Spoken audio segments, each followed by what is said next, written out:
I spent a day at the Social Security office today. Fun. Because I want to apply early, Yeah, get in there and just let them know who's who and what's what, and that you're there. I've got more than a decade to go, but I figure, I might as well just start introducing myself. That's nice of you. Hi. This may take that long to get an answer. Oh, my God. Really? All right. So I went in to go get, I did fill out some paperwork and do some stuff. It's a family kind of a situation. Mm-hmm. And I go in, and they, you take a number. Yes. And it's like 173. It was 31. I'm like, that 31? This very promising. Great.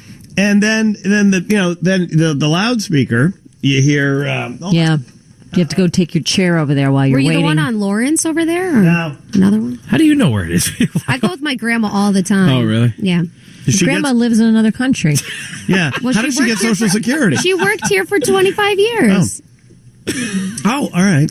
Okay. Violeta knows how to cook the books.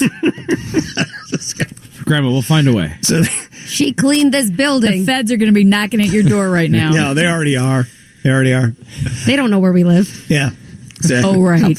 Not so on record. it was kind of an interesting moment because as I'm standing there, you like a electronically generated number. I'm sitting down thinking 31. That's going to be good, and they were at like number 11. Yeah, but then as you walk over and you see the looks on the people's faces that are waiting. Without question. number 11. Number 11 coming to window 2. Number 11 not coming number 2. And I thought, all right, this is great. So I'm looking at my clock. I sit down, and it's like a waiting room at an airport, right? I'm just, kind of sitting there, and I'm looking at my phone, and, just trying to mind my own business. Sure, and not get some work done while you're there on your phone or something. Unfortunately, I was right next to the window where everybody lines up to ask questions in foreign languages, which was really funny, including one that I think Violeta could have helped out with. I try to help as many people when I'm there. Yeah, that was kind of fun.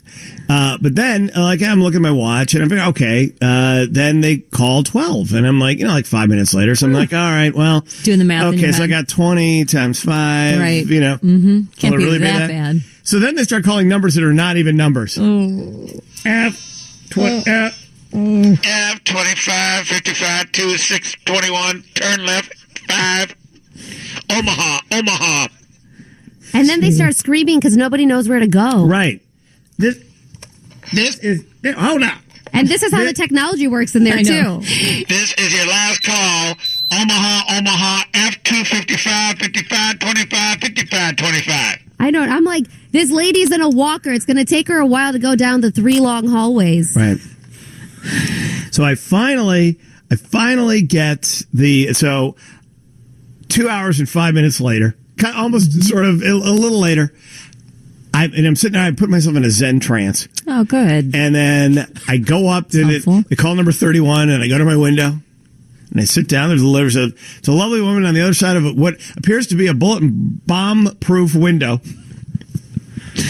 And she keeps asking me questions, and I have to put my head down to the little slit at the bottom. She can't hear you. Right? And I'm like screaming into the slit. Mm-hmm. And then I'm handing her paperwork. And then she said, oh, you're going to have to come back. Oh, no, that's the worst. Did you not have your paperwork? I had my paperwork. You have to have a meeting, though. I go, well, I'm here for a meeting. No. You could have taken a number for that. That would have been okay. What about another meeting? So you got to go back? To go back. We don't have any meetings until February. Oh, my God. So I have to go back for a meeting in February. Which is not even, the ship will have sailed on this issue by then.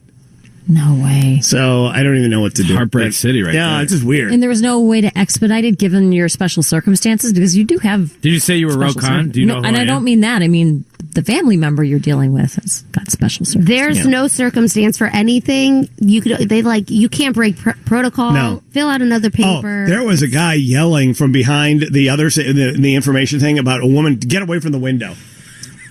Oh, gee. It got ugly. She was coming too close to the window. And I'm thinking, there was like a little old lady in a coat that's way too big. Oh. She apparently bought the coat years ago, and now, as people, they shrink as they get older. Poor thing. They do. Right. And so the woman she's like shrunk into her coat, and it's sort of like, you're going to have to get away from the window. Step away from the window. Step away from... Oh, why is this thing not working? No one can hear you. No, step away from the window.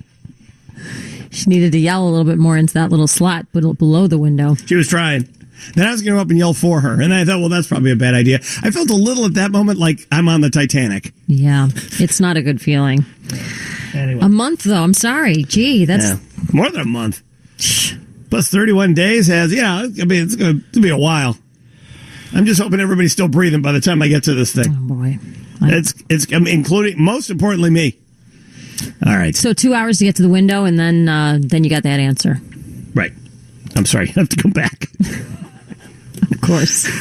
And there's a picture of the smiling Donald Trump and Mike Pence. That's my favorite part. Mike Pence gets to get his picture up at the Social Security office. Why does he get to get his picture up? How about that? I mean, and it's funny because I've been spending some time at the VA recently too, because that's I'm introducing myself around. And at the VA, they got this gigantic picture of Donald Trump, and I was talking to one of the VA people about it, and I go, "Wait, he's really smiling and stuff?" And they go, "Oh man, they had to change the picture. There was a scowling picture first, and then they sent us all new ones." Like his original headshot for they had to redo that. That's its own story that they had to redo the federal headshot for the president and reissue it to all the places that it had been hanging. Because it did not look friendly. And now it's very friendly. Yeah, it's super friendly. Smiling at you. Yeah, exactly. Well, you had something to look at when all you're right. in there. There you go. All right, Loris Duarte is going to join us from the WGN TV newsroom coming up in just a moment. First, Kim Gordon, what's happening in the bottom of the hour of the WGN radio newsroom?